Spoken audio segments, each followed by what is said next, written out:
Hello! Yay! Welcome to the Supplement Engineer channel, everyone. Thank you for joining us for these Thursday live Q&As plus supplement reviews. More on that in a second. My name is Robert Chinesky, the Supplement Engineer. Joining me as always, is my vivacious vixen of a wife. Me! Sandy. Thank you guys for joining us as always. Post up any comments, questions, queries, quips, smart aleck remarks you have for us, or cocktail concoctions. Also anything you've got fitness, training, nutrition, supplementation, favorite sleeping position. Do you like to be little spoon or big spoon? Do you like a squishy pillow, firm pillow, whatever you like? Let us know how you're doing today, where you're tuning in from, how's life in general. And we'll be with you for the next 60, 75, 90 minutes, depending on how things go. Supplement review to come soon, which we'll be reviewing these little beauties right here. You can't... There we go. Yes, we're going to be reviewing those. Newest flavors of the protein bars from 1UP, and the 1UP guys at 1UP are just class acts. There's been some stuff offline that's been going on. Just Vadim and the crew over there are just super, I'm going to want to hear some of that people. drama later. What's going on? Oh, no, the stuff with my brother and his friend. Oh, you want to tell them about it? No, I'm not going to get into that. No, we're not going to do that? No. Just know that they have a good heart. They are awesome. Yeah. So thank you to Vadim and the crew, not only for the goodies, but for everything else. So yeah, we how's life? Life's good. You got a thingy? I do. I have a thingy. What are they called? Comment? A question. Doug. So Doug has been in industry. He's been around the supplement industry forever. Doug Williams is the name of the really good running back from a long time ago. For, what was it? The Redskins. Little hamster. Wasn't that his name? Doug Martin. Oh, Doug Martin. Sorry. With the Bucks. It was the Bucks. Man, he was Hamster. They called him a hamster. Muscle hamster. Yeah, it was Doug Martin with the Bucks. Doug Martin, and I was wrong about everything. What's going on, Doug? Yes, you came here for the corn whiskey review. Well, I don't have the 100% corn whiskey yet. Where are you getting the corn whiskey from? Well, there's some on the Bergen Bros podcast with Justin. Yeah. We're just going over some of our recent bottle pickups and things like that. Yeah. And one of the brands I picked up is an MB Roland. That's the one I made you the old fashioned with last night. Oh, it was so good. It's 111 proof. Yeah. It is a wheater bourbon. But they also, I believe, have 100% corn whiskey as well. And there's another one called Mellow Corn, which is kind of like the bottom shelf, like corn whiskey you'd find. But it's actually a pretty good mixture because it's 100 proof and some other things. Okay, well, the one that you used yesterday for my old fashioned was amazing. Has the best aftertaste. Yeah, it was delicious. It was so good. I was for being such a high straight over the alcohol proof. Robert makes really good old fashions too. I do. We'll have to do that. We'll have to do an old fashioned recipe because there's a bunch of little tweaks and twerks and people don't understand. It's the Luxardo cherry juice that gives it the right amount of bitters and all of that. It's so good. It's so funny because you take a cup. Oh, okay, thank you. I knew Doug Williams was the name of somebody though. Doug Martin was whatever. Yeah. Whatever. Anyways, no, I was gonna say old fashions pretty much are just alcohol. And so when somebody's like, oh, how do you make a good old fashioned? I'm like, I don't know, it's just straight bourbon. But no, I know this sounds weird, but I'll take a sip of the bourbon like I had yesterday. And I was like, oh, it's got a good aftertaste, but it's like really strong. And then he made me an old fashioned with it, which is not anything, but yet it's so delicious and so drinkable. I don't know. You take the edge off that alcohol, buddy. Gotta watch out how you do that. Yeah. Gerhard, no White Claws, Gerhard. Okay, can we just be honest? The White Claws. Wait, no. Let's be honest about this, Robert. Have you ever had a White Claw? You're like that. Sister was drinking. I don't know. I don't know. I'm just gonna say, like, I don't think the Trulies. We've never had a White Claw. The White Claws. We've never had a White Claw. So the fact that we're gonna be like, White Claw. I used to be like that about Topo Chico. I used to make fun of people for liking Topo Chico. I was like, it's water. It's not even flavored water. It's water. How can you like Topo Chico? And then I had it. And then I said, ooh, Topo Chico is good. So I'm not going to judge White Claw until I try it. It's not fair. It's like those people that hate books that they've never read. They're like, oh, that book is bad. It's like, what did you not like about it? The writing? They're like, well, I never read it. It's like, so help me understand something. How do you know the book is bad? So I have never tried White Claws. I agree with you. I would assume they're for chicks. I'm going to throw that out there. But I've never tried it before. We had the hard seltzers that you can't compare. That Stacy bourbons had. To bourbons. Really? You're going to play that game? If you're like, well, I don't like fish. I don't like bourbon. How do I know White Claw doesn't taste different than the Zimas that I grew up? Once you get exposed to a real liquor, you don't really want to gravitate towards the... I'm just saying. I can't judge until I've tried it. Gerhard, LaCroix with alcohol. That's pretty much what the White Claws and the Trulies and all of those are. White Claws are for Chads. I like LaCroix. Is it a dangling Chad? Or hanging Chad? Wasn't that what it's called? Wait, is that a piece of skin that hangs off? No, the dangling chad was the little thing from like the Gore-Bush election in 2000 where they had like the punch ballots and everything. I'm sorry. Yes. I'm sorry. I thought you were talking about a piece of skin that like hangs off. Like a hanging chad. I was like, do they have a name for that flesh? Hangnail. You know, no. Wait, you had those. Everybody's had those little pieces of skin that like hang off. Oh my God, it's so gross when I say it out loud. But you know what I'm talking about, right? He knows what I'm talking about? I thought that's what you meant by a hanging chad. I was like, oh, he has a name for it.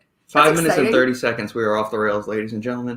I am U2. Everybody has those. Welcome here. I am U2. If you got any questions, because we are dual streaming on YouTube and Twitch. So if it seems like your comments not getting through on YouTube, jump over to Twitch. That seems to be a little bit easier with getting all the comments and whatnot in. All right, there you go. That's funny. I'm U2. Whatever you got a question on. That's really funny. And if you're a first time viewer, or if you're just lurking in the background, don't be afraid to comment. We don't bite.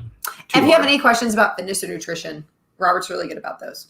Sure. Today, I put that protein powder that we reviewed the other day. What was the name of the company? Ninja Protein. The Ninja Protein, the caramel one. We blended it in my coffee. I knew it would be good. It is the perfect coffee. It's so good. So I just want to throw that out there, that if you are the kind of person that likes coffee in the morning and you put stuff in it, I usually don't put stuff in it, but I put protein powder in it sometimes, and it's so good. Hanging chad, yeah. That's what it was, hanging chads. Okay, hanging chads. On the ballots. I don't know. My middle name is Get her on Chad. You're a hanging chad. You're a hanging chad. That's fine. Oh, good. I see a question. Robert. Yes. Robert has strong opinions about this, don't you, Robert? The short and sweet of it is that they're pretty much bullshit. That's what he and they've thinks. Been no, that's pretty. If talk to any evidence-based practitioner, he thinks they're debunked. Well, and talk to any evidence-based practitioner in the fitness nutrition sphere that's not V-Shred or some other charlatan in the fitness industry, and they are strong words. Well, if you see these schmucks, you would understand what they are. I'm glad I don't see these schmucks. Yeah. Okay. So basically, ectomorph. So you have ectomorph, endomorph. Which is what I would be. Yeah. Listen. Ectomorph, endomorph, mesomorph. Well, I only knew I was ecto because that meant really skinny. Yeah, ectomorph is the really thin ones that have hard time, that have super fast metabolisms and have difficulty putting on weight, building muscle. Endomorph are the people that typically have slower metabolisms. They gain fat very easily. Can you just break that? So the chubby ones. Yeah. Skinny ones, chubby ones, meso is middle. Meso is like the athletic type. They look at weights and they grow. Okay. But what they don't understand is that these three were based off psychological profiles that somebody did back in the day. So he was assessing, they distilled everything down into, like, they grouped people into this, but it also took into a bunch of other psychological evaluations that they were doing with this. It wasn't actually rooted in human physiology and exercise types. It was all based off epidemiological studies. It wasn't like doing fiber type analysis or anything like that. That's why it's bullshit. What do you mean by psychological? How does psychological help my ectomorph? They took like survey data from all these things, and from those they classified, well, ectomorphs typically expose all of these kind of traits, which some of them also included to be thin, more active, things like that. And then everybody kind of condensed it down to this. They distilled. Yeah. Then if you're a hard gain, you've got to be an ectomorph. If you're a fat piece of shit that doesn't exercise, you've got to be an endomorph. And so it's just my body type. It's an excuse. It's an out. Yeah. Okay, can I just say that everybody at my school, I think the women, I don't talk to men about it, but maybe men are too, so I don't want to like generalize, but every woman I've talked to is big on the angiograms, like labeling. And do you know what an angiogram is? I don't even know if I'm saying it right because I've never done it. They all classify themselves as a number, and they're like walking around like, oh, I'm a 2, but I'm a sub 7. And I'm like, I don't even know what you're saying right now because I don't use numbers to classify myself because I'm me. Like, we're all different. I know we all got stuff in common, but so I'm wondering if like you said, it's a way for someone to like psychologically identify with something, and then they have an excuse. But then that means endomorphs don't have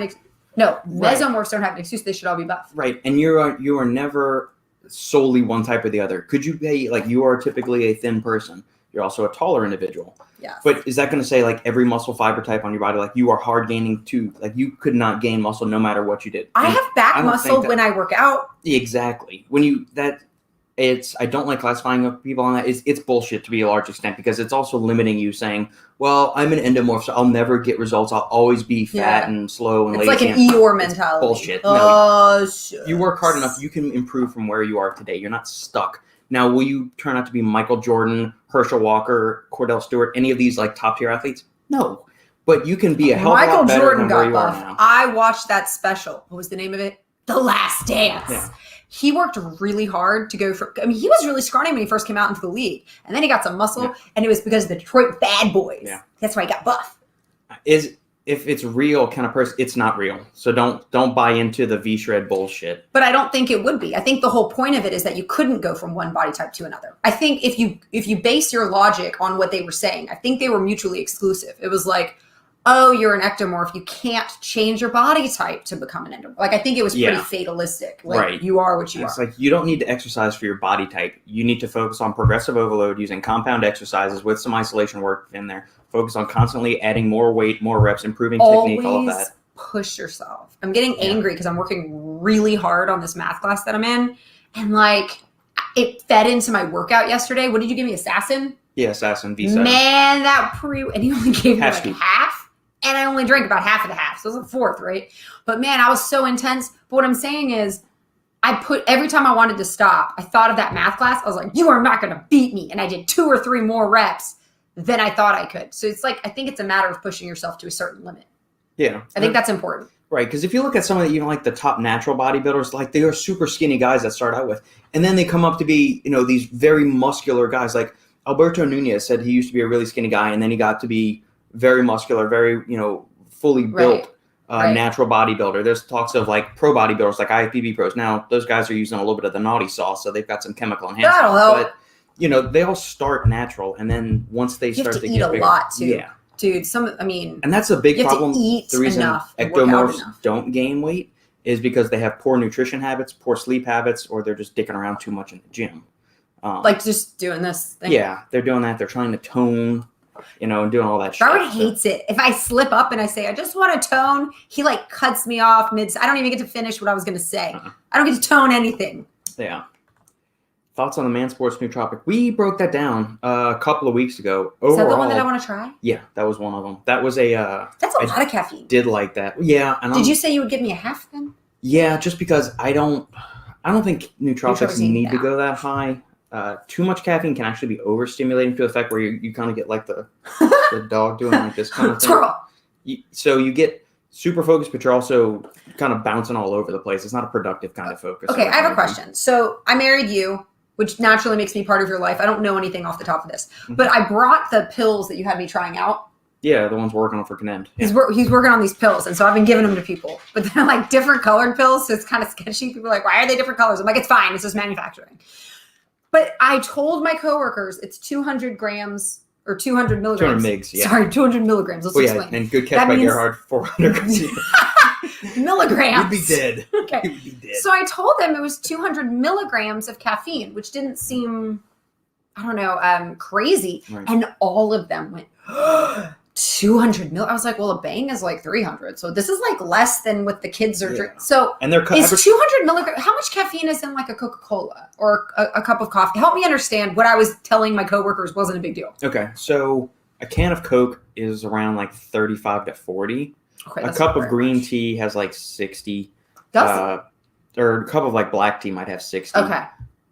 Drip coffee can be anywhere between 80 to 100 milligrams. That's for like a standard 8-ounce cup. 2 cups you go get a large coffee from Starbucks, you're looking at like $3.50. Okay, they looked at me like I was crazy. Like, whoa. And I remember you telling me a long time ago a study that like the average human could take up to 1,000 milligrams of caffeine a day and not really have anything bad happen to them or something like that. Did I make that number up?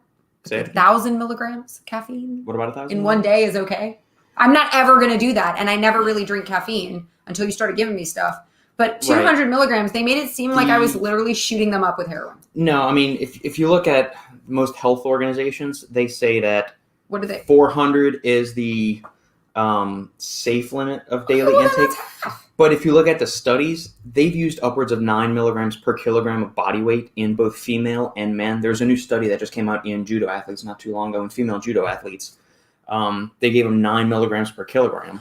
And so you assume an athlete is like 75 kilos. So 75 times 9 is, 630, 700 milligrams of caffeine all at once. They're giving these all at once. They're not just giving them all throughout the day. So yeah, you're fine. Okay. So I mean, CJ used to average at least a gram. Well, I mean, just because CJ did it didn't mean it was normal. Okay. Well, Lucas probably averages that much most days as well too. And I know Gerhard's has a fairly healthy caffeine intake. All right. Caramel reminded me of a pollen caramel macchiato 50-50 protein. Tasted just like the Starbucks drink. Yes, Wait. it did. Yeah. Okay. You know what's really funny is their peanut butter tasted exactly like a Pollen's peanut butter.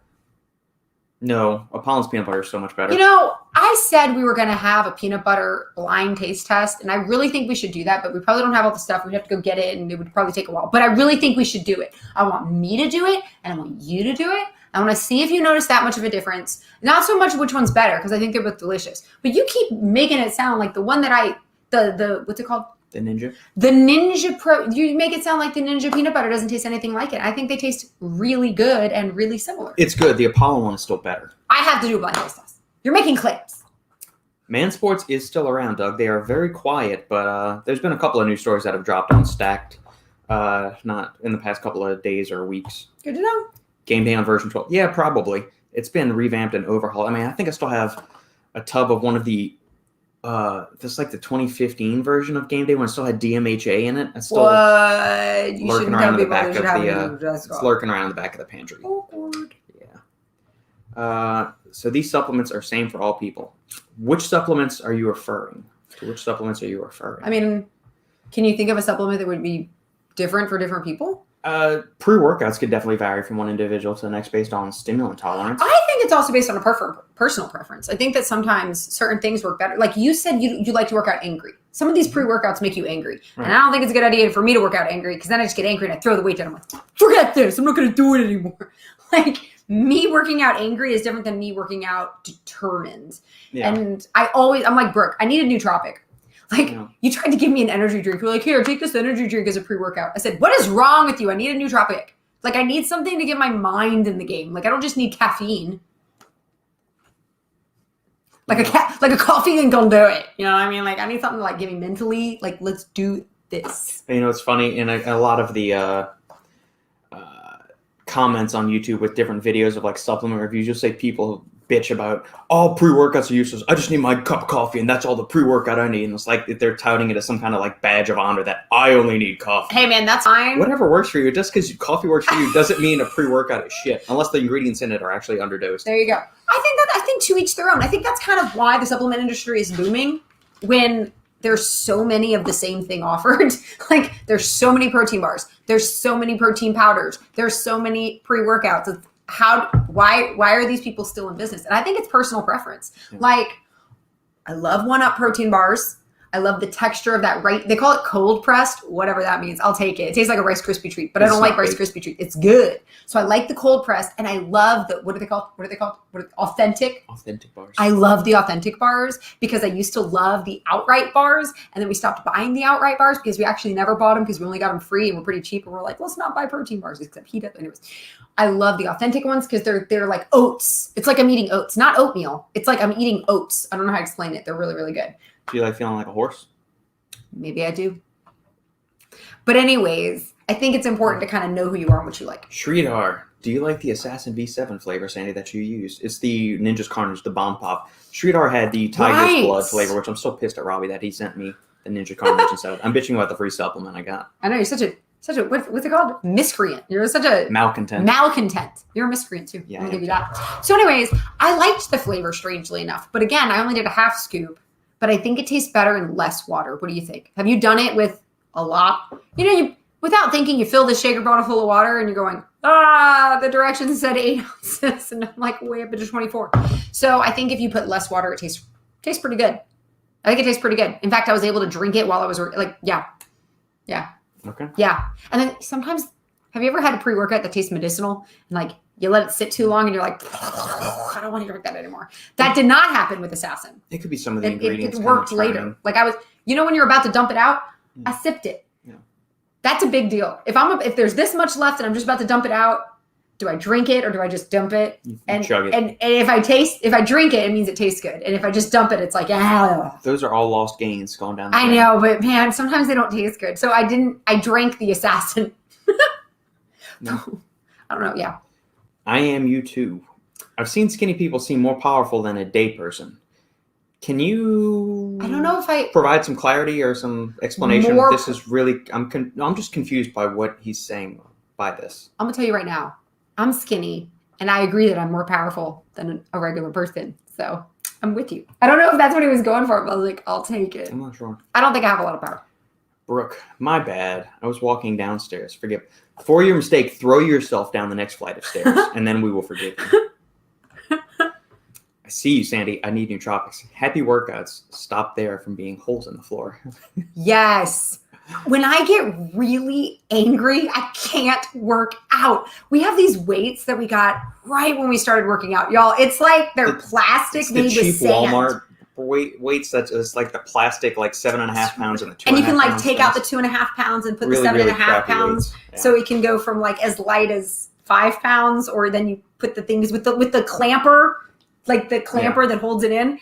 And what happened is, because we got it like such a long time ago, the plastic, what do they call it? And we've moved 3 times since we bought them. It's like the sand is coming out. And so, I'm sorry. So I have to be honest with you. Sometimes it's like, should I use the power blocks or should I use the sand ones? I'm going to use the sand ones because they're probably a little bit lighter and it's going to play to my ego. Like, ooh, I got 20 pounds. It's like, no, you probably don't. You probably have a little bit less than 20 pounds. But one of the things I do is I tricep extensions.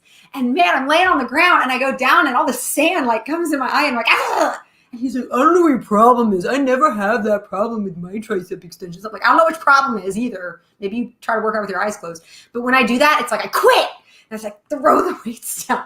So I have to be in a good mood. I have to be in a good mood when I work out. Yeah.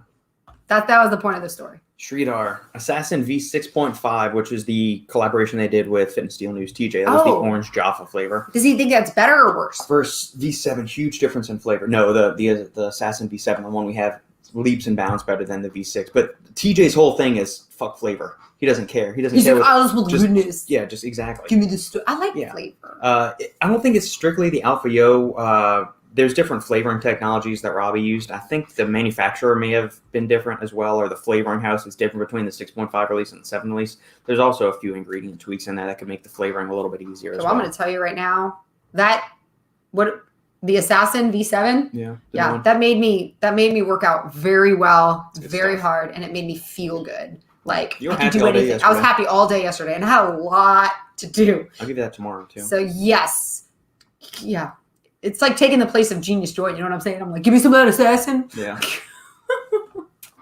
Brooke, I definitely invested in some weight-changing dumbbells. We used the power blocks. Yeah, we bought those when a local fitness store next to us 2014 in Louisiana was going out of business. And I got that set for $300 when it's usually, I don't know, $600 or $800. We get a lot of things on like this random sale where it's supposed to be really expensive and then it's like not that expensive for us.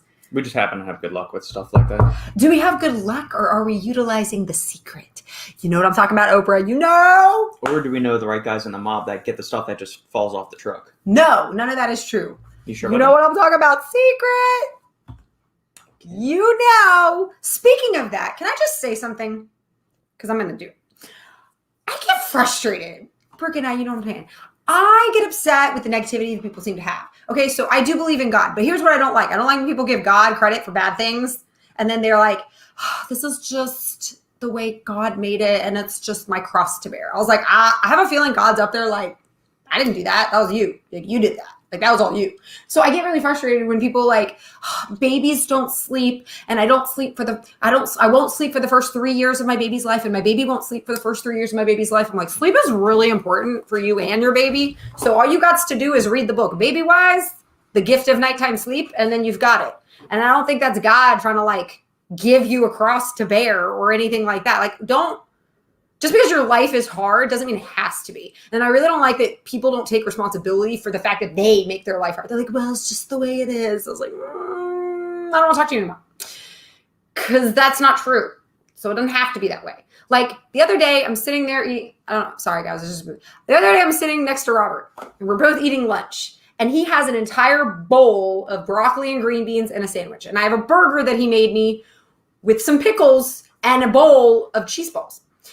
I'm fully aware that I'm choosing to eat the cheese balls, but I'm not cutting or anything right now, and I'm eating the cheese balls. That's pretty. But I'm not going to sit there and be like, "It's just my cross to bear that I have this muffin top." Like, I made that happen. If I wanted to cut it, I could. Bothers me. That's why you have thousands of protein bars that taste funny. also wanted to mention that the astrology stuff, personality test are nonsense. Thank you. There's lots of stuff that's It's so funny. Wait, what's really funny is when somebody says it and they like say it like it's a surprise. They're like, I was reading my horoscope and I'm nothing like a Gemini. I was like, did you think that you would be one of 12 types? Do you think that all of the world, all millions of people fit? I don't think so either. I'm a Cancer. It says I'm a Cancer. You are. It says I'm a crab and that I'm moody. None of this is true. I'm none of those things. But I shouldn't be because it's fake. Sridhar, even the experience is different. V7 is more smooth. V6 makes me angry. I want to throw the weights and then go for a long hike. Yeah, I just went and pulled up. So here's the V6.5 to which you were referring. Here's the new one. There are some notable differences. So V6.5 has one extra. Is that team? Yeah. It has 1 extra milligram of alpha-yohimbine in it. Does that make you angry? And it also doesn't have the regular yohimbine hydrochloride, whereas this one has 2 milligrams of yohimbine hydrochloride and 1.5 milligrams of alpha-yohimbine. There's also no juglans in this one, which juglans is got some of those DMHA-like alkaloids in it, which have some euphoria-boosting properties in it. I'll take it. There's also isopropyl norepinephrine in the 6.5. There's no isopropyl norepinephrine in the V7 one, which I'm happy about. I'm not really nuts about isopropyl norepinephrine. I don't Maybe I'm not either. I really There's like also V7. no teacrine in this, which is another big win for flavoring because teacrine is a horrendous tasting compound. Oh. Horrendous. Is there teacrine in that? Yeah, in this one there is. Okay. Those are the major differences from the stim profile side. And we've actually increased the hordenine and hygenamine in this one, where there is no hygenamine in this one, and there's less hordenine. So What that's does that why mean? hordenine is an MAO inhibitor. It's in the same class of compounds. They're beta agonists like hygenamine and synephrine, so stuff that comes from citrus aurantium, which they have some lipolytic effects in the body. So they promote the freeing of fatty acids from adipocytes, which so they can get released into the bloodstream so your cells can take those up and use those to oxidize them and get energy to power your cells instead of always using carbohydrates. Okay. You can burn some fat as well. So the benefits, you get more of that, but hordenine also acts as a mild MAO inhibitor.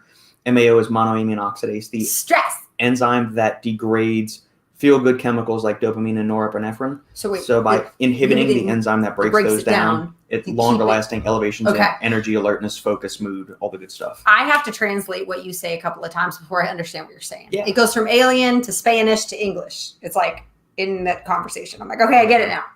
Yeah. Sorry. And so, those are the major differences in it. But yeah, the flavoring is leaps and bounds better. I think being happy when you do it is so important.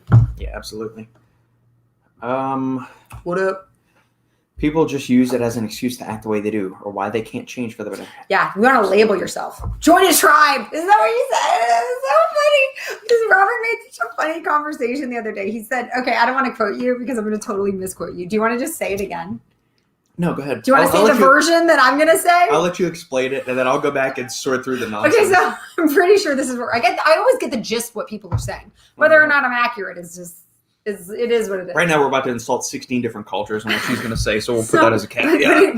But we think Robert said it. I'm just quoting what I think Robert said. it. Whether he did or not, I don't know. So we were talking, and Robert said, oh, God, this is going to be so bad. Because if I'm way off, you're going to be like, you never listen to me. So Robert said, and I quote,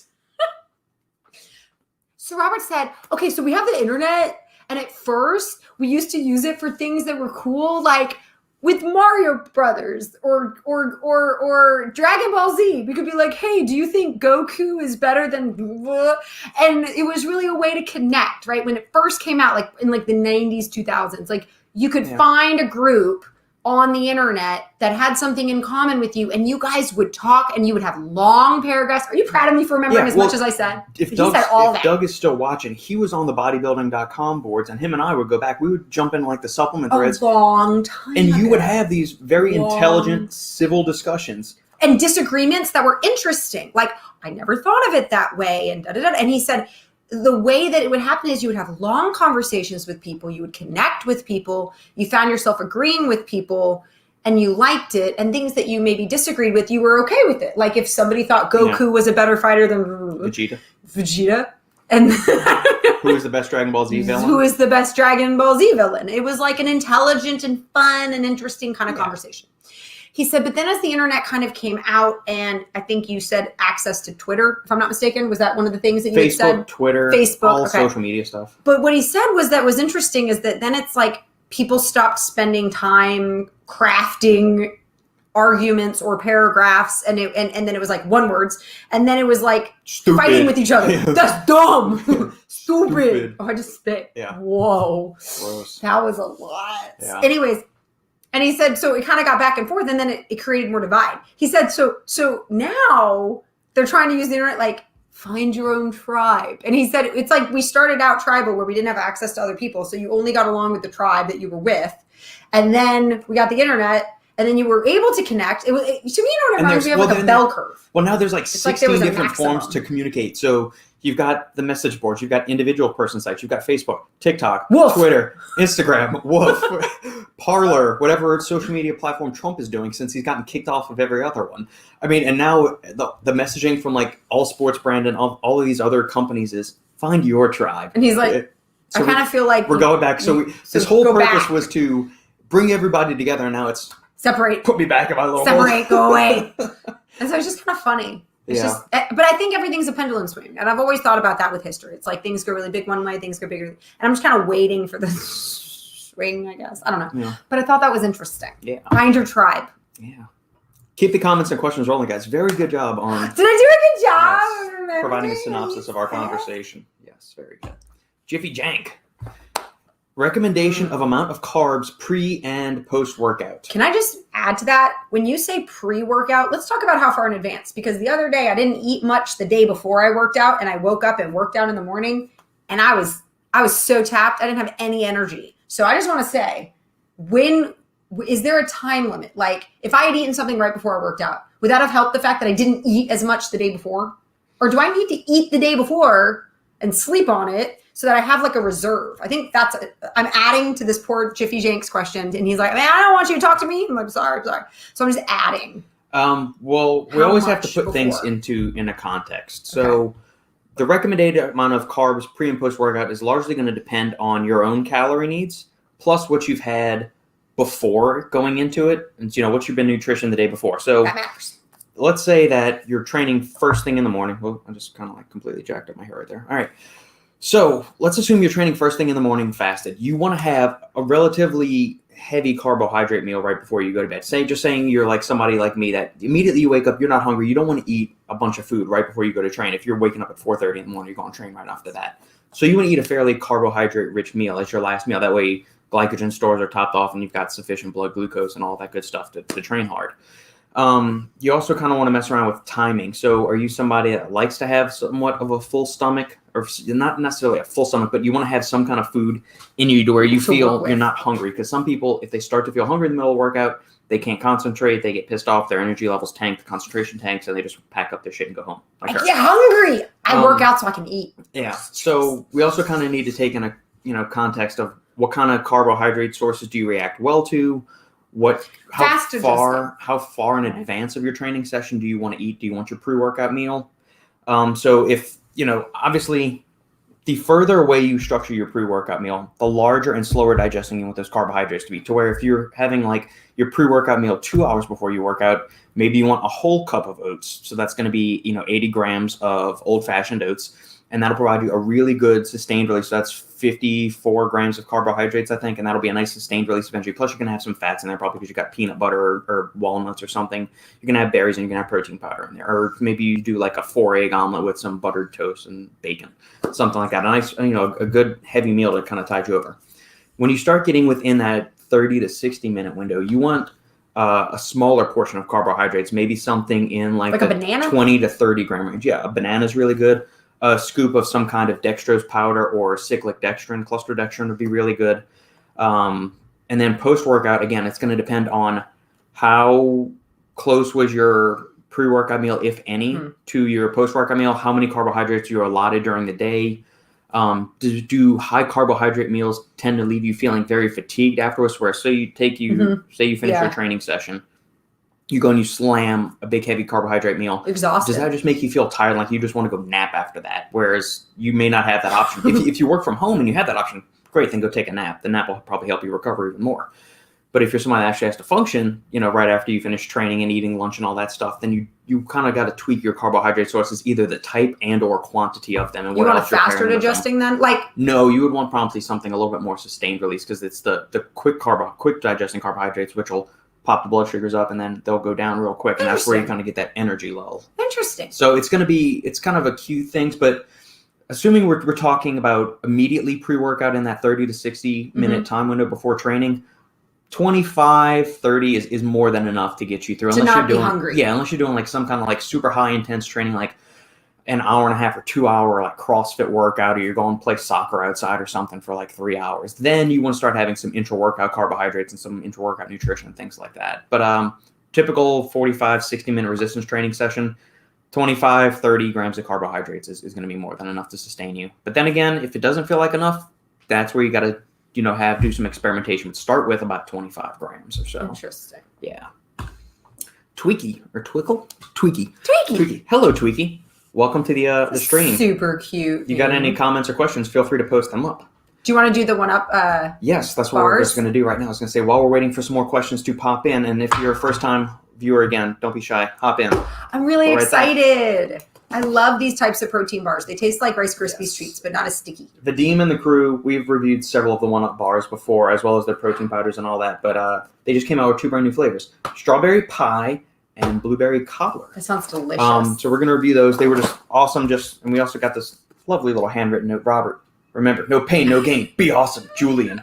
Thank you, Julian. I will be awesome. That is awesome. We got a nice little array of samples as well. So again. Oh, wait, I didn't see that. Huge thank you to the guys at One Up. So this is their One Up pre-workout, all-in-one pre-workout, which is pineapple coconut. I want to try that.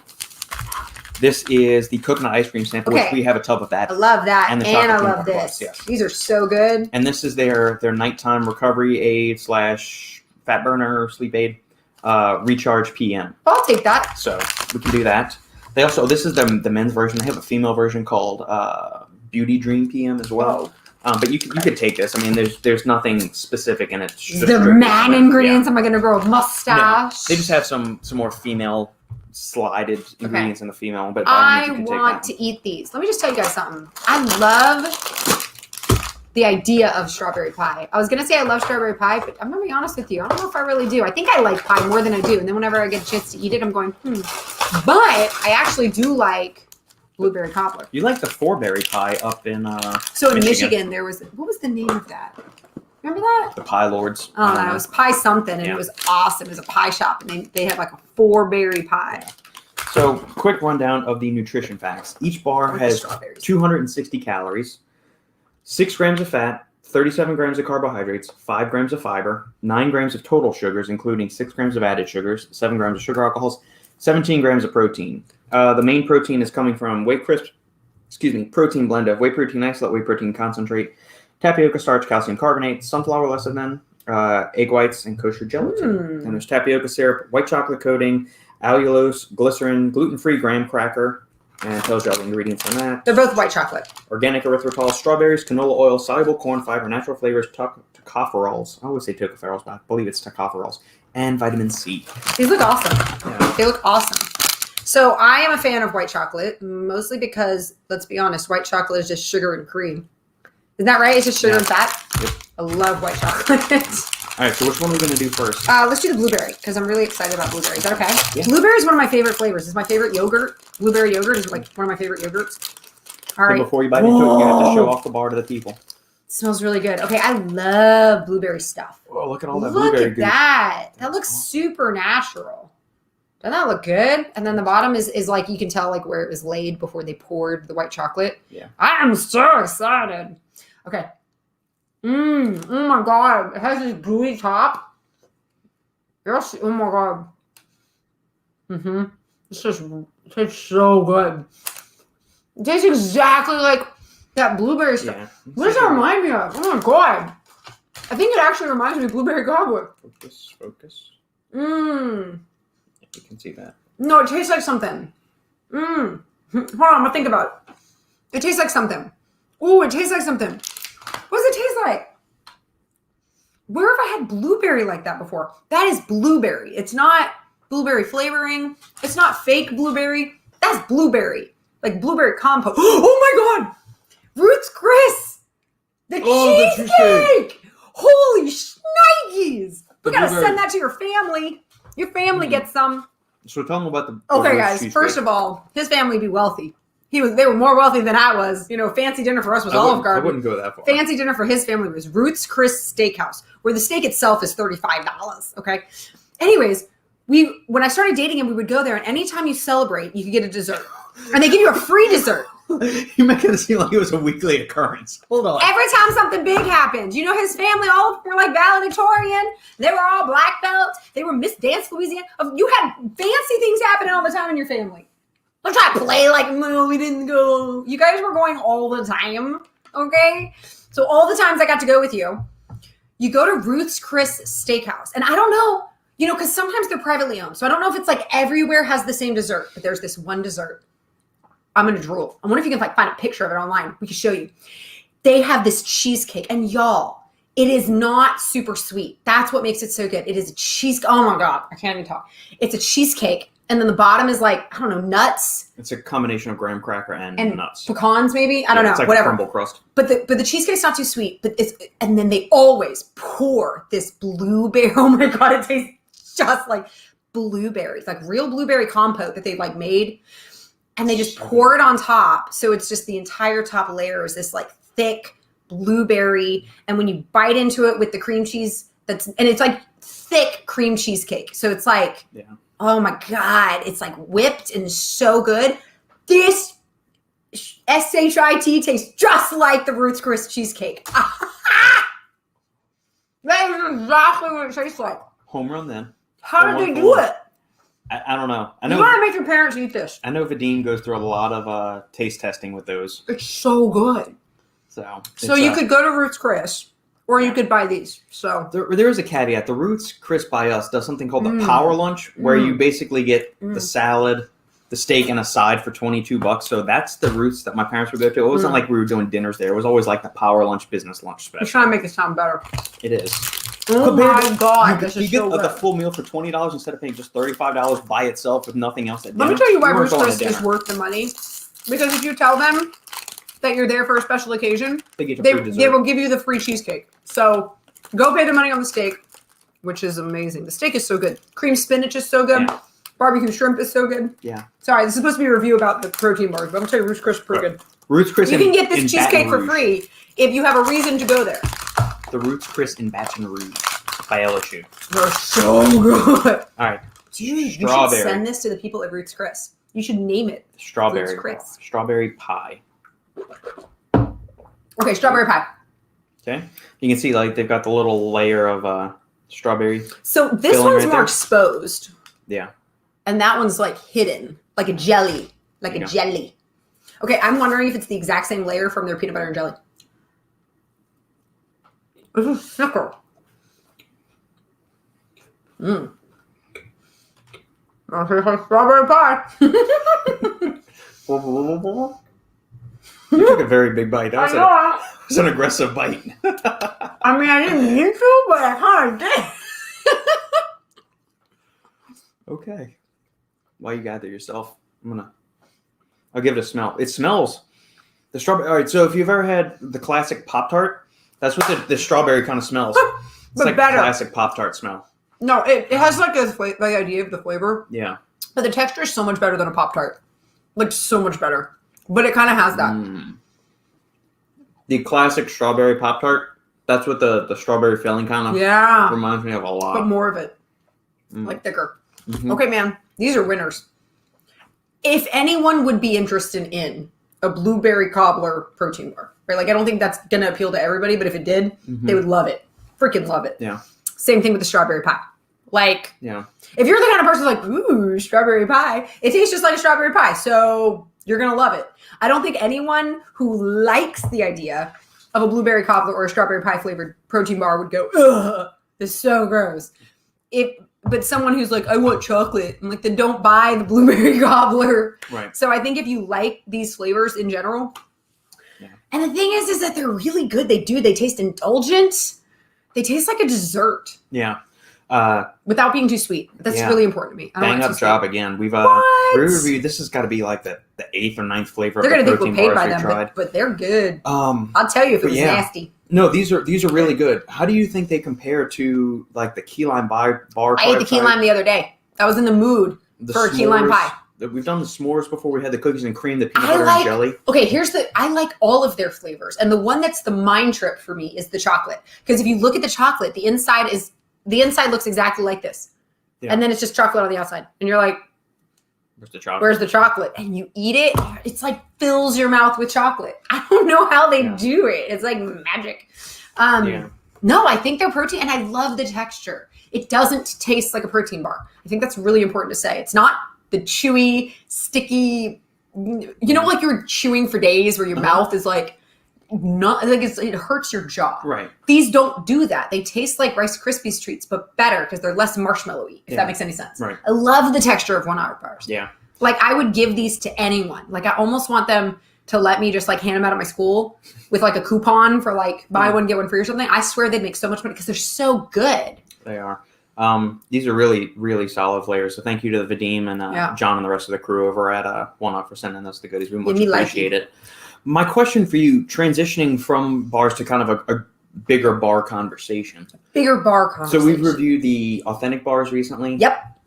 Love those. If somebody's asking for your protein bar recommendation, how would you tell them, like, how do you compare this bar to the authentic bars? They're completely different. Yeah.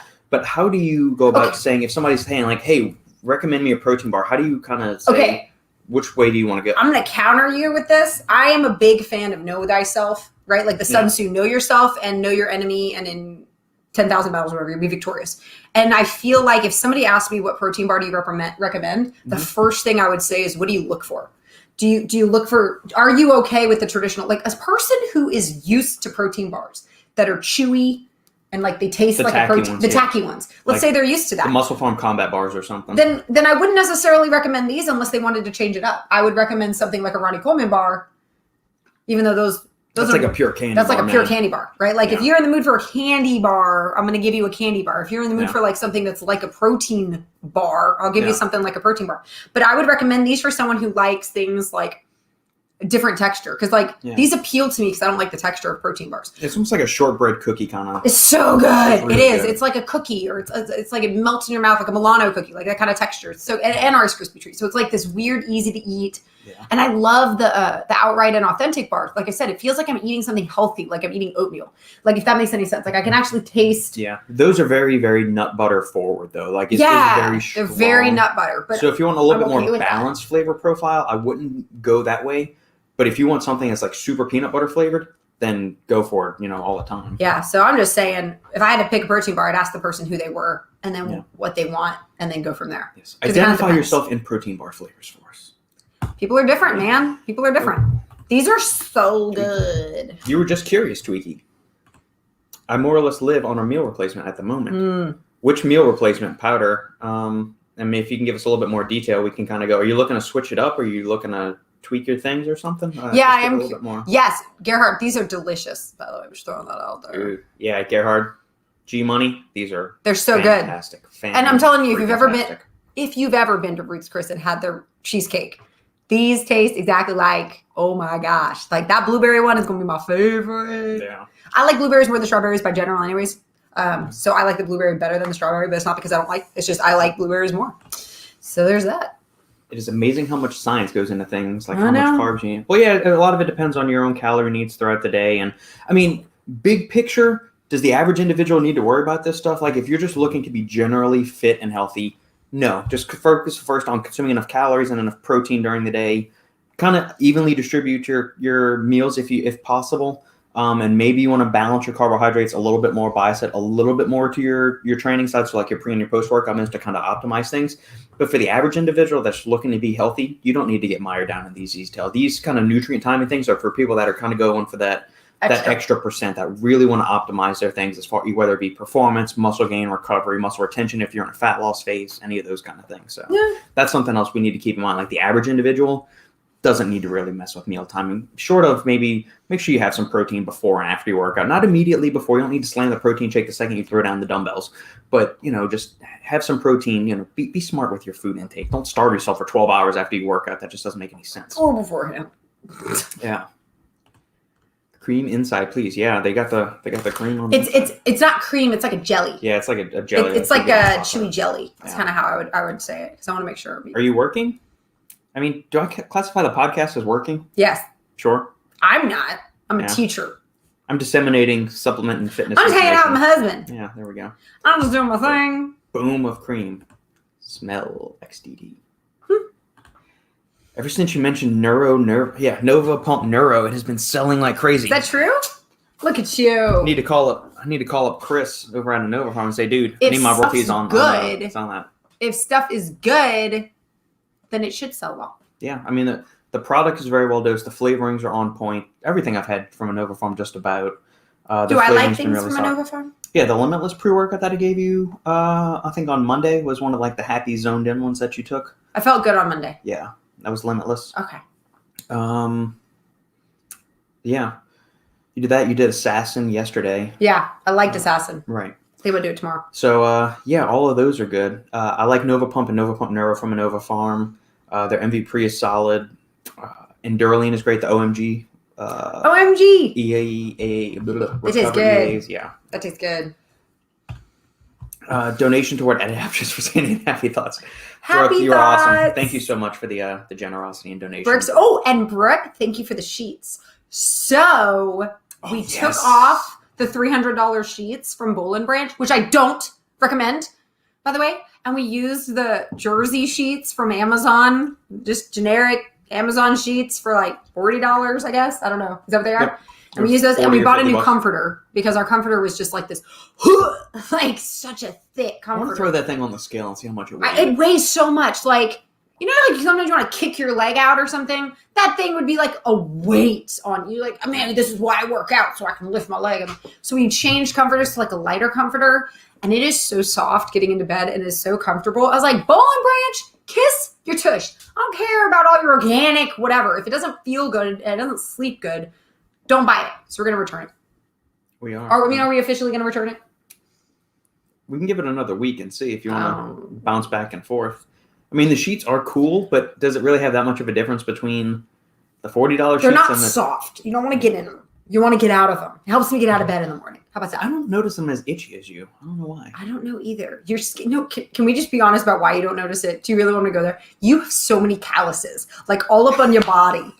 Like his hands and his feet are like I don't even know. So no wonder you don't feel the softness of the sheets. You're like, I don't feel anything. And I'm like soft. Like it hurts. So you're not sensitive. And can I just say something else? I'm sorry. If we're on like the mean to Robert phase, when he showers, he like, I don't know, is this a guy thing? He'll take a shower and then I'll look in the shower afterwards and there's like suds everywhere. Like everywhere. Up high, like on the ceiling, like on the wall, like bubbles everywhere. I was like, what did you do? What are you doing with the bubble? I was like, I can only imagine him like lathering bubbles and then like, like boom. He's like, what? I'm just scrubbing. I'm like, but why are there so many bubbles all over the walls? So I don't know what you do when you bathe. Cleansing myself. And we learned a long time ago. I don't keep it real. We don't shower together because you want to know why? Because the water always gets in your eyes. Like I don't know why people do it. It's not comfortable. Like shower time is personal time. Like that's my space. I don't know. Because have you ever done it and then the water like gets in your eye from splashing on the other person's back and you're like, I'm emotionally abused. So I'm just keeping it real. Stop shower shaming me. I'm sorry. I'm sorry. We lost viewers when I started talking. I need to stop talking. It's me. I'm the problem. I'm glad you like the sheets. Sorry. Oh, I'm glad you love it. What color sheets did you get? We went navy. We went navy blue. And we got a navy blue comforter, but it's a reversible with gray. It's gray too. We're super plain. So when you spill blueberries on the blue side, like you did for the old comforter. I did. Okay, wait. Can I just say my favorite protein powder to go with my yogurt bowl is Primeval's, what is it? Coconut vanilla, caramel. me tell you why I like it so much. It doesn't have like a set flavor. I think it's because it's coconut, caramel, vanilla, cookie. It's like it just tastes darned good. Like you eat it with plain yogurt, whether it's Greek or regular, and you put it in there and your yogurt tastes like magical goodness. It's so good. And I mix it with frozen blueberries. Yeah. And that's what he's talking about. Oh no, that wasn't what I spilled. I spilled my blueberry compote. Yeah, when we made with the waffles. And it's like a whole bowl of like 10 ounces of frozen berries just sitting in there. And it just went boop, and it's like all over the comforter. And I was like, it's totally stained. Yeah.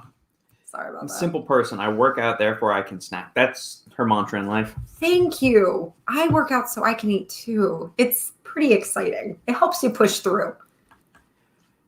She got the gray ones. Hey. Ones you can wash 1 billion times and they're still super soft. Well, apparently, allegedly. That's why they say they get softer every Bowl time. and Brandt's Because ones, they feel like knapsack. you're supposed, the first they're supposed time. to get softer. It's always softer every time you wash it. It can't go up. It can't go anywhere but up. Yeah.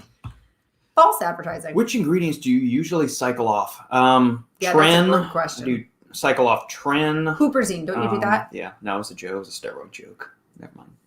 Tren is a Well, yeah. I don't know what you're saying half the time, so I didn't know that was a steroid joke. He doesn't take that. He doesn't take that. Sandy's the one that injects me in my ass. It's fine with it. With the shot. Would you trust me? No. Oh, No. I would do it myself. I do myself. Asshole. Okay, sorry. Which ingredients do you usually cycle on and off? Caffeine, never. I mean, I modulate my dose throughout the week. Like today, the only caffeine I've had was 1 little cup of coffee this morning. I made us a French press carafe, so she got the majority With protein of it. in it? I did a little bit of it.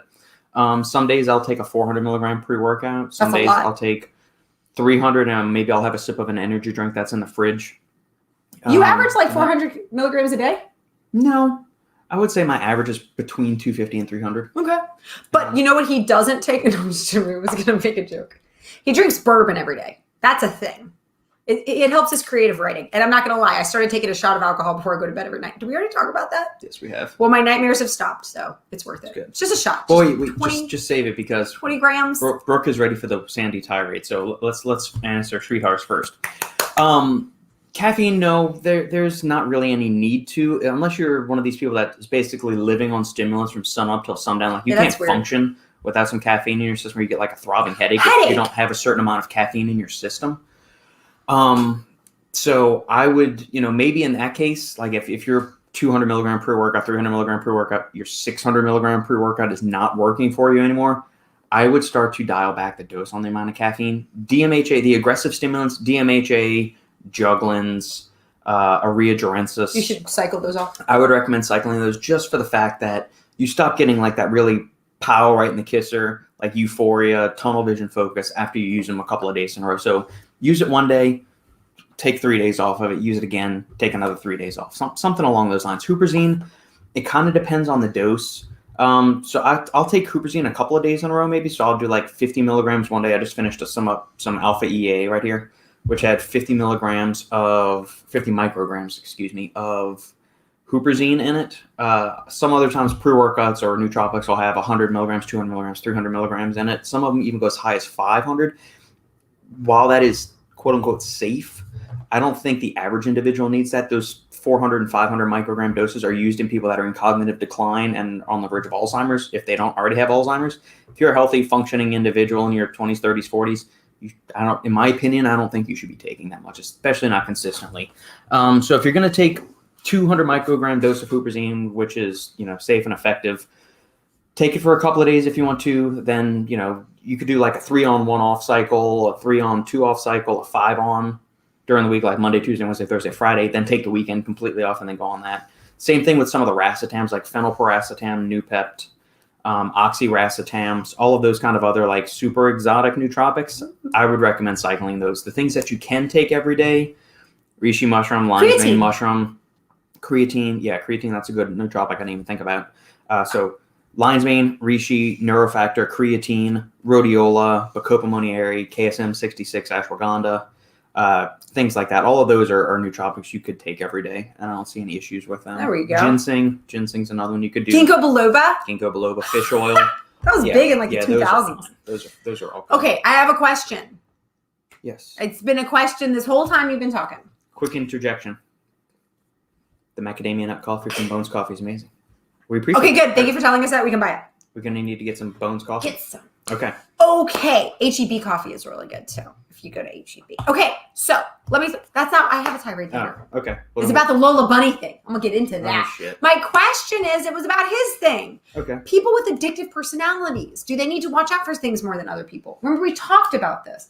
There are people that, and like one of the girls at work or whatever is convinced that her husband has like this addictive personality. And so it's like, well, and what I feel like is that let's say you're married to someone with an addictive personality or you have one, you're going to have to own the fact that you have one. And then you're going to have to like lean in to something that's healthy to be addicted to, right? Like you can't just get rid of it. It's it's literally how you're wired, right? Yeah. So then you have to find something like, I don't know, chewing gum, wearing chapstick, like, I don't know, like something to be addicted to that's not detrimental to you. But should those people stay away from things like caffeine? Because like my friend's husband is like, he's staying off of alcohol. I'm like, should he stay off of caffeine? I think he might be staying off of caffeine. Like, can he take anything? Can he do anything? I'm not a doctor. I just pretend to be one on YouTube. I'm just saying people with addictive personalities have like a different wall to climb, if you will. Yeah. We don't really have one of those. We tackled this issue on the Final Scoop this past weekend. Did we? Are any of your people addicted to stuff? No, it's like, are pre-workouts addictive? Or any of those ingredients addictive? For people who have addictive personalities. I don't think so. Like, well, just inherently is DMHA addictive like something like crack cocaine would be? No. Oh, that's a good question. No. Would we get addicted to crack cocaine? I don't want to try it, but I kind of want to, like, in an alternate universe, I would try it to see if I would get addicted to it because I don't think I would. I think I'm not susceptible to the addiction thing. Yeah. That's all I got to say about that. I only mentioned because I know you're a coffee aficionado. Yes, we do enjoy a good cup of coffee. And Robert makes it very strong with his French press, It's a 15-to-1 water to bean ratio. It's a standard ratio. Standard ratio. It's very dark. 15-1, yes. And yeah, I do weigh out the beans and the coffee and all of that. Yeah.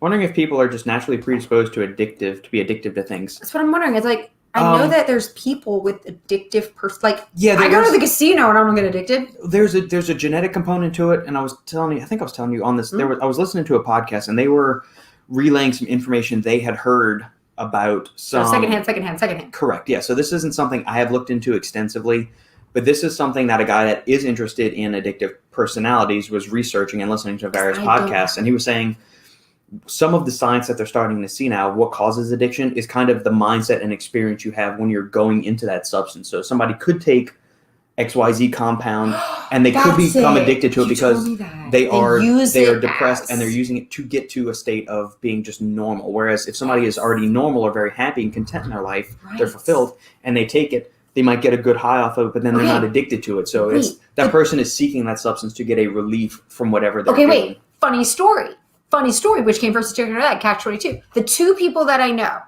that have addictive personalities, okay, like they've openly said it, right? They are naturally kind of melancholy. They got low self-esteem, big time low self-esteem. Like they're trying to fight the low self-esteem. So do they have low self-esteem because they have addictive personalities and it sucks? Like they're just like, or does the low self-esteem drive them to be addicted to things that make them happy because they don't know how to be happy on their own? Yeah. I think it might be that. Yeah. I'm just saying. Okay. That's what I'm saying. Is it mind over matter? I mean, I don't want to sit there and like say like, oh, you're addicted to alcohol. You suck. Like that's your fault. No, I'm not going to. But I mean, I'm wondering if it's a way to deal with something they're not happy with in their life.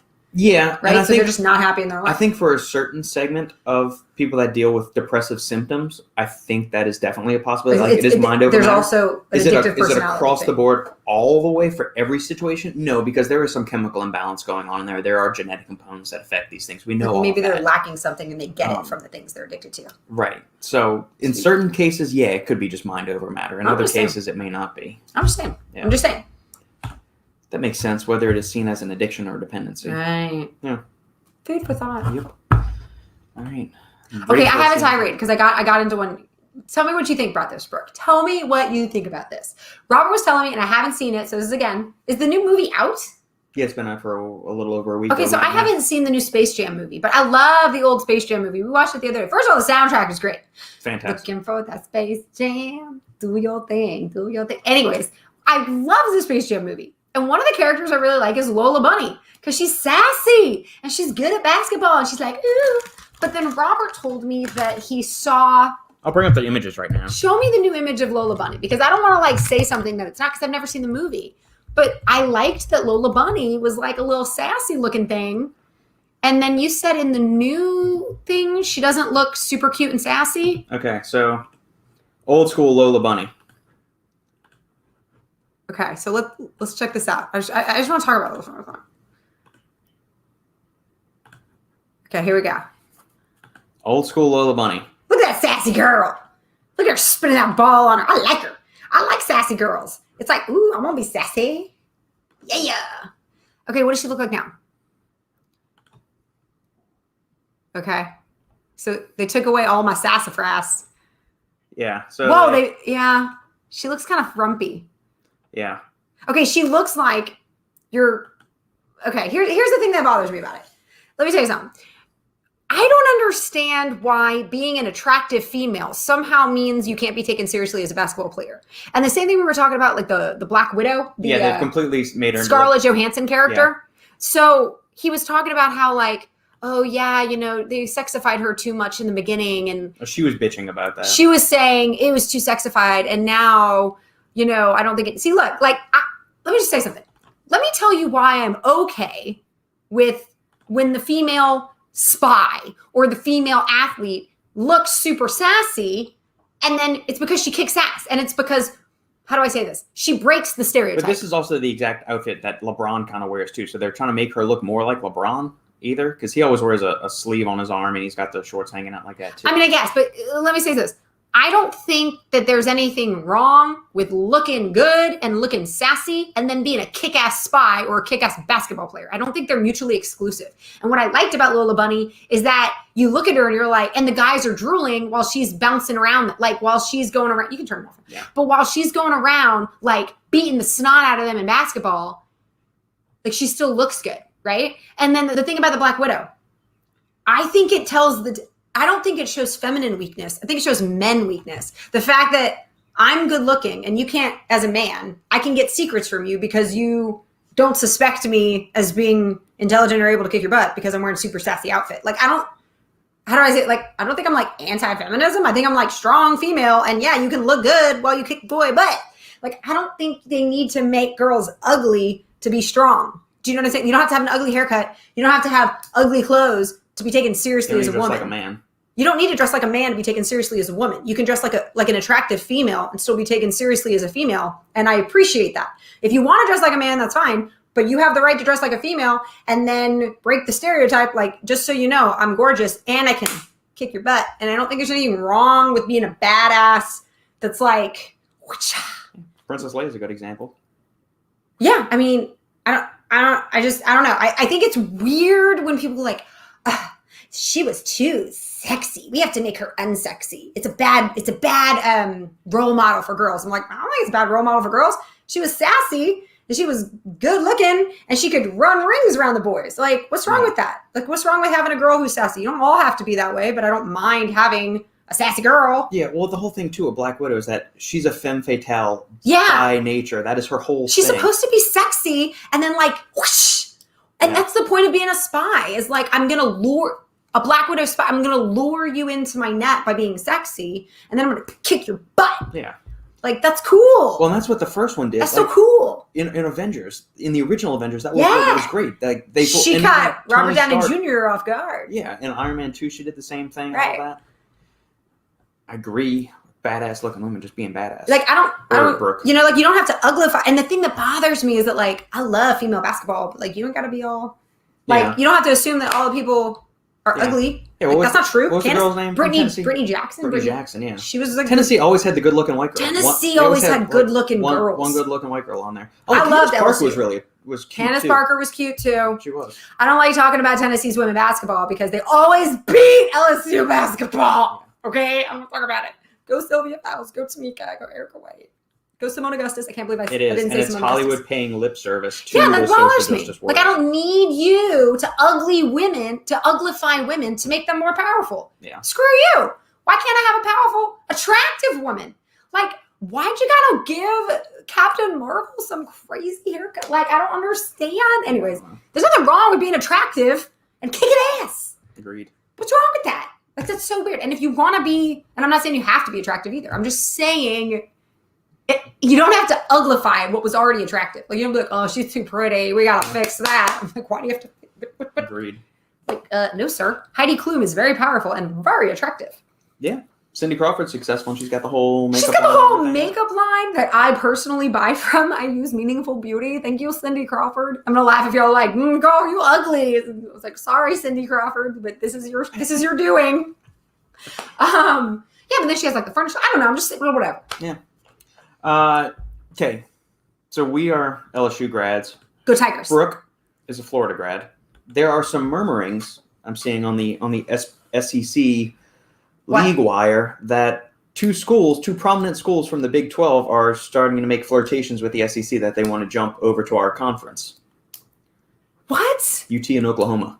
No! The only reason we got A&M and Missouri, who used to be part of the Big 10, Big 12. Yeah. I'm sorry, Big 12, is they left because of Texas. You're joking. Who was the other one you said? UT and Oklahoma. What? Yeah. And A&M's athletic director has already come out and said, we want to be the only Texas school in the SEC. Too bad it doesn't really count, because I don't even consider A&M still a real SEC school. I don't really consider A&M SEC, because every time I see an A&M grad and I go, oh, I went to LSU, and they kind of make a face, and I go, SEC, and they make a face, I'm like, you're not SEC. SEC knows SEC. If you were Auburn and I was like, hey, SEC, they'd be like, SEC. Like, it's a thing where we love each other. So like, oh, we're not from the same school, but at least you're SEC. A&M doesn't have that same love for SEC schools. So like, you don't even have it. Yeah. You don't even have it. And I don't know, because I've never met a Missouri fan. I don't know if you have it. So yeah, I mean, I want to envision myself as a badass superhero. She does too. Sandy tries to do her own little training montages of superheroes. Did I tell you, Brooke, that I made Robert videotape me pretending that I was auditioning to be like a person on an Avenger movie. I'm like, oh, I'm gonna audition.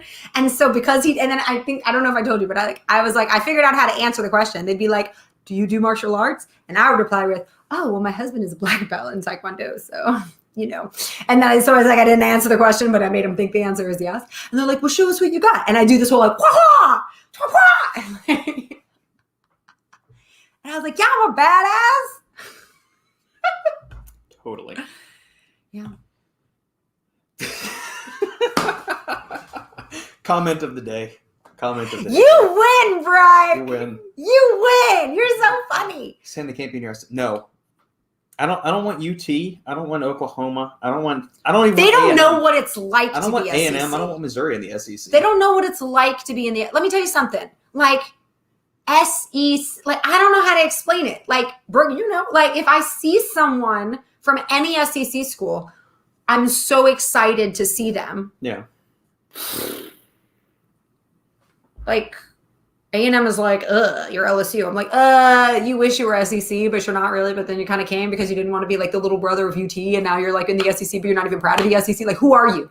Who you be? I have so many A&M fans surrounding me at school.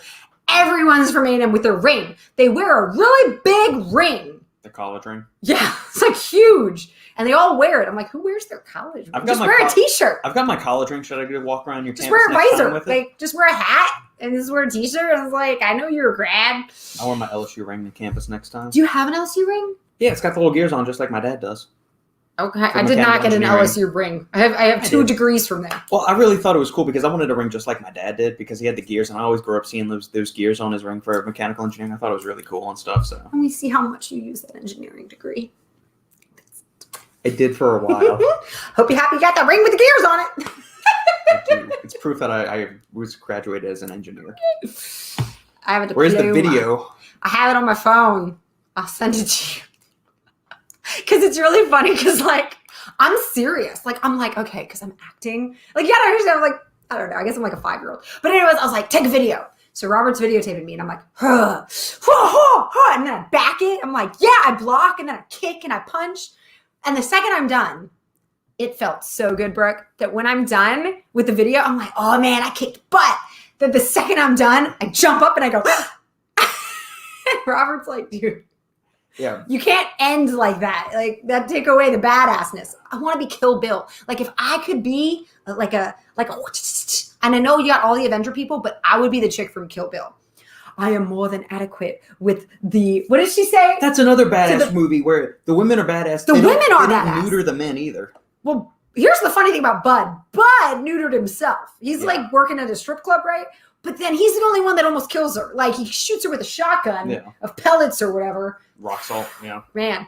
But yeah, Daryl Hannah was so scary in Kill Bill.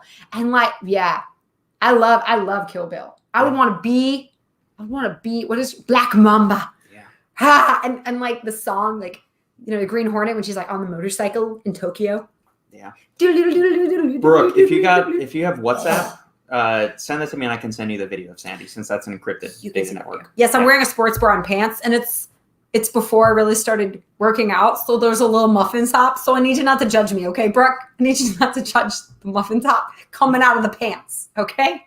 I don't even think that's a question. I mean, listen, I don't even think that's I'm going to call it what it is, Brooke. As the answer to when the producer Goose. asked me if I know martial arts, and my reply was my husband is a black belt. I am such a sidekick. It's not even funny. I'm like, yeah, go get him. Go get him. Go get him. Go get him. You don't know what he can do. You want to come here and fight? Go get him. Yeah. You don't know what he can do. I'm like that guy. I'm that guy. Yeah. Maverick Goose. There's this movie. Okay, you ever seen White Men Can't Jump with Woody Harrelson and Wesley Snipes? Yeah. And so, like, Wesley Snipes has this friend when they first challenge each other. He's like, I'm going to take you to Sizzler. I'm the friend that's on the side going, we going Sizzler. We going Sizzler. And like, you're the Wesley Snipes. And I'm like, ooh, he going to kick your butt. You better watch out what you say. Like, that's me. I'm the talker. And then I'm like, go get him. Go show him your stuff. Go do your thing, honey. Go do your thing, honey. No, it's bad. Heroes can be different. Yeah. They can be. Okay, no, I'm not a hero. You think so highly of me. I'm a hero because I'm a math teacher. I inspire children and I change their life. I don't know. I just feel like I'm trying to keep them awake. That's Head a challenge in and of itself. They're like, can you fix their uniforms? I'm like, dude, I am looking at their eyes and their heads. I don't know what color shoes they're wearing. They're like, they're wearing bright orange shoes. I'm like, well, I was focused on their face. So I'm sorry that they don't wear their uniform into my classroom. I never noticed stuff like that, man. Brooke, hype person. Sandy's offended that you used the word man. Not at all. Her. I totally Spanish. Like I'm amigos. If there's at least one guy, we're gonna say amigos. I'm okay with that. I'll take it. Okay, so one of my favorite songs that pumps me up is the song from The Karate Kid. You're the best around, and it starts with it's like because you're only a man, and a man's got to learn to take. And every time it plays, I'm like, yeah, you're only a man, and I'm talking to myself. I'm like, it's fine. I know what I'm trying to say. And I love the speech, the man in the arena. I'm like, I'm the man in the arena. I'm the man in the arena. So you can use man for me. And I don't mind. What was it? I said that you. What was the thing? What was the song I was singing? Oh, I was singing something about a man and a woman. It was something like when a man was. Oh, it was something like that. And he was like, "You mean when an androgynous it loves a androgynous it?" And it was really funny. Sorry, I was like, let's go back and change all the songs. Yeah. And take out all the mans and he's and she's. Yep. It's hilarious. We did like have some crazy songs. They'd be really long. Once she gets finished with her haven't had any time. grad school class, we will start that up. That's not true. You know what I did today for 2 hours when I had a break because I couldn't breathe and I was like, Robert, I just need to go zone out. I zoned out to America's Next Top Model season 2, which was like 2004. But it's so great. Like when I need something mindless, I'm like, it's America's Next Top Model. I love, and it gives me the killer instinct because it does. Let me tell you, those competition shows make you feel badass and make you want to be a fighter. Yeah, and prettier, and make my eyes be like. What are you doing? It inspires Movie me. recommendation: The Hunt. Don't tell me. No. Don't look it up. I don't want to know. When V for Vendetta came out in like 2005, the previews, I had no idea what it was about. I saw awesome. a guy like in a mask and it looked badass, right? And I was like, I'm going to see that movie. That's my kind of movie. No clue what it was about. We saw it in IMAX. Yeah, that was pretty awesome. In Tennessee, because we were there for basketball, for, March Madness, LSU. Anyways, it was an awesome movie. So like, if The Hunt is good, I don't want to know what it's about. I want to be completely surprised. I trust you. We did watch The Tomorrow War, and you know why it was such an awesome movie? Because there's plot holes left and right and everything. Yeah. But it was a mindless action movie. It didn't preach to you about anything. It reminded me of Independence Day. There wasn't like, let me check off all the boxes, make sure we got the rainbow and the alphabet community and everything else in there. It was just a mindless action movie. I didn't notice, though. That was wonderful. I didn't feel like someone was like spitting like political things in my face. Wonderful. Like, I like diversity. I don't need it like shoved in my face that it's diverse. I love Magic School Bus. Went to Blind as well. Okay. Good. It's The Hunts. Okay, don't tell me anything about it. Philip. Are you still in... Philip, you are Philip not a sidekick. He's in Florida? Right Disney. now? Yeah, they're at Disney. This week they were at Disney. Yeah, they got there on Monday. Are you still in Disney World, Phil? Or are you tuning in from the resort? Okay, are you like breaking it up? Like you're taking the two older ones on all the fun rides, and then Heather's with the little ones on like, it's a small world after all. And you're like, no, I'm good. I'm going to go on the big crazy rides. I still have PTSD from It's a Small World as my childhood. You know what? When it's really hot, it does its job. It does. It does its job. I don't even know if that ride's still the same anymore, but I remember coming off of it, and you just want to like jab two pencils in your ears because you want to stop hearing It's a Small World. It's like a small world after all. Well, this is dedication. Tuning in to his brother's live stream from Animal Kingdom. Animal Kingdom. That's exciting. Well, since you're just tuning in, Phil, and you're not a sidekick, Phil. Yeah, no. You're a black belt. I'd be your sidekick. Go get him, Phil. He'll do pull-ups all over your face. That is so funny. If Jolie heard you, she'd be like, you mean golden child problems? Yes, we did. It's a Small World yesterday. There we go. Well, then, Phil, I don't know if you caught us talking about this a few seconds ago. UT and Oklahoma want to join SEC. The SEC. How do you feel about that? Nothing's official, but I think they're putting out feelers, and it requires 3/4 approval of the existing members to allow them to extend them an invitation to join the conference. Do you want UT? Do you want UT and Oklahoma as SEC? That doesn't make any sense. I don't. No, you know what that is? It's like Pangea. It's like taking all the big countries and shoving them back into a big conglomerate. Yeah. What's the point of conferences if you're all just going to shove one in together? Like, it doesn't make any sense. Right. Well, I guess because the Big 12 is really just like a weak conference right now. I mean, who's but really for in there? Okay. Can I just, I'm going to time out there. Just because it's weak right now doesn't mean it's weak forever. The SEC wasn't kick ass forever. Like, Nick Saban came in and then we started to be good. Like, we weren't really that great before. Like, it's cyclical. Did you forget about Steve Spurrier with Florida in the 90s? Okay. Florida. And Bear Bryant, Alabama before that? Way before that, buddy. We're like jumping decades now. What I'm saying is it's cyclical. Who's to say that Baylor won't step up and be an amazing program or Texas Tech won't be an amazing program? Like, just because right now the only namesakes are UT and Oklahoma doesn't mean that's how it will always be. LSU dominated a couple of years ago, and no one would have thought necessarily that was true. Georgia has had an amazing program for a while. Alabama's had an amazing program, but that's not always going to be the case. Yeah. And in a few years, another school like Ohio State, Michigan, they used to be legendary, and now they're kind of like, I mean, Ohio State's still big, but like Michigan, like I'm just saying. No, I don't want them. A&M supposedly has a gentleman's agreement with the league to block other teams from the state. Yes, they might have a gentleman's agreement, but money definitely talks. Wait, to block other, what do they mean by that? What does he mean by that? A gentleman's agreement with who? The SEC? The SEC, that no other Texas teams will come in here. And the Texas AD has already come out and said, we don't want any other Texas schools in our league, but again, they're one out of 14 schools that gets a vote. So okay, can I just say, I know what you did, and I'm not going to say it on live, but I'm mad at you. Okay. Anyways, what I'm going to say is it doesn't make any sense to move conferences now. Why don't they join the Pac-12? Why don't they join the Pac? I'd be fine. They're closer to the Pac. Like, what I'm saying is don't join anything. Just stay where you are. Because if you keep playing I could move here, it's like, where's the consistency? It's like, don't you want to have kids grow up identifying with a certain conference, knowing that certain conference, there's history there that you don't want to destroy. There's history with UT and Oklahoma. They've got the whole Red River shootout, but they don't call it a shootout anymore or whatever, but you know what I'm saying. But like, there's history there that if you added them to the SEC, then you're kind of choosing the SEC. Yeah.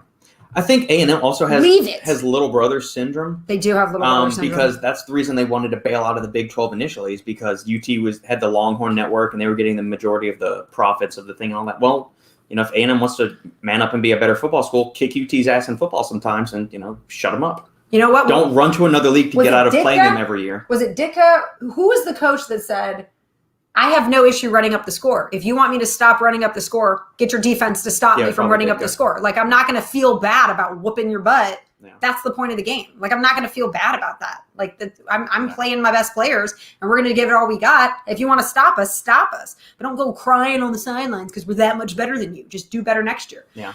I don't understand why. Like, just stay in the program that you're in. Stay in the conference that you're in, and just build it. In the good old illegal way with blue chips. Yeah. I wish it wasn't that way, but it is. It's so. The way you described Philip, I thought he was basically God. If you met him, he's a pretty awesome human being. There. Yeah. And he's so humble. He's like, I'm a sidekick. No, you're not, Phil. You're the daddy of 4. 4, right? 4, yes. You're the daddy of 4. You can carry them all on your shoulders while still doing a pull-up. He's like got the world on his shoulders and he's still doing a pull-up. Yeah. No, in all fairness, Brooke, he is smart. He's not as good looking as me, but he's almost as smart as me. He is good looking, but I like Robert better because No, he really is awesome. Smart, athletic, humble, and incredibly generous. He's a really nice guy. I've never actually heard him say anything mean about anyone. And I've known him since he was 11? How long have I known? No, 13? You and I met when I was a freshman. Yeah. So 11 or 12. Yeah, he was 10 or 11. I mean, I've known this guy since he was a kid. Seen him all through his teenage years. He could have had every right to be a little turd, and he never really is, and he's not ever really a turd. It's because he had an amazing big brother keeping him in line. Or he had a brother who was such a jerk that he was like, I guess I shouldn't be like that. I guess I'll be nice. He's not a jerk. Just saying. He's not a jerk. You can be.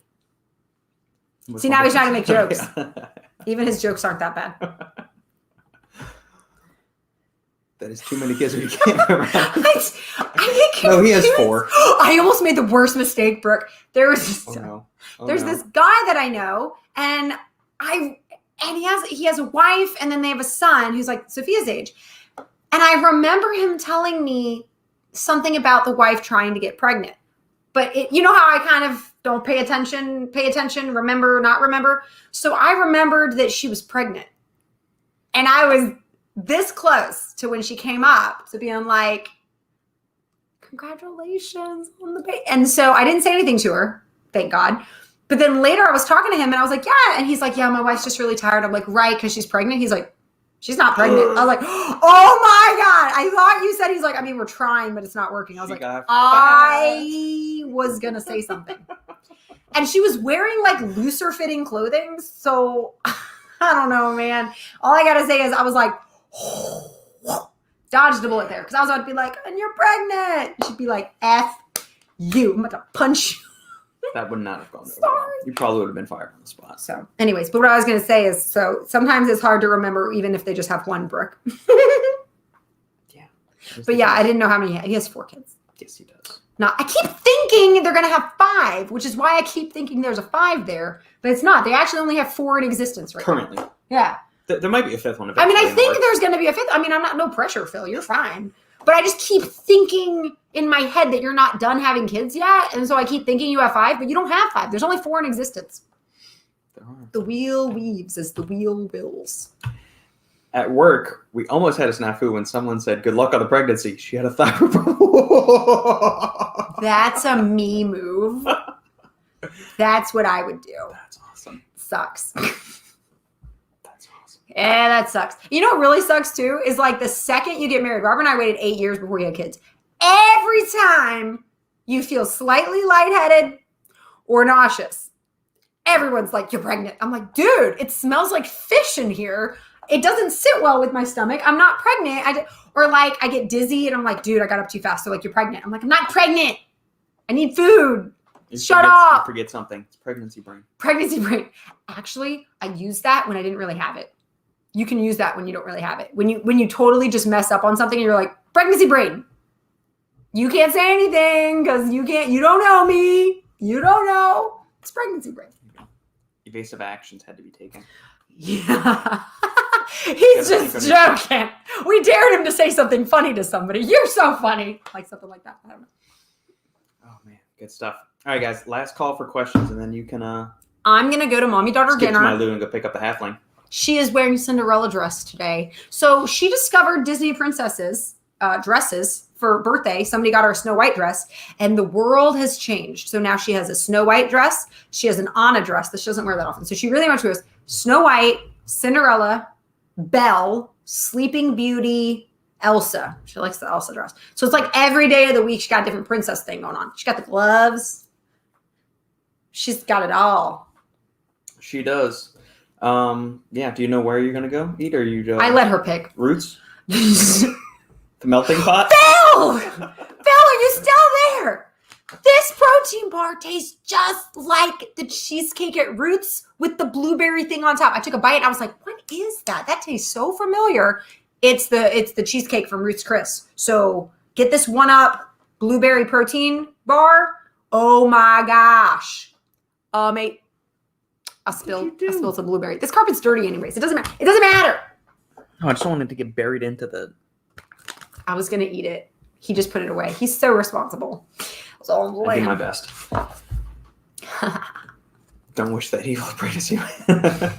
I'm just gonna keep it real. It's not that bad. Well, it wasn't that bad for me. I doubt it'll be bad for you, Brooke. I bet it'll be angels for you. I nap all the time. I didn't nap when I was pregnant. I was endowed with energy. I was like, I'm ready for the world.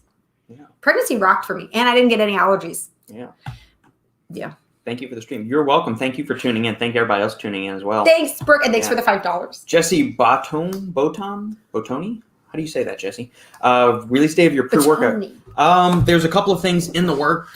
We've got stuff currently in the works with Apollon. There's some cool stuff coming on with that. We've got a nootropic that's working on with Condemned Labs right now.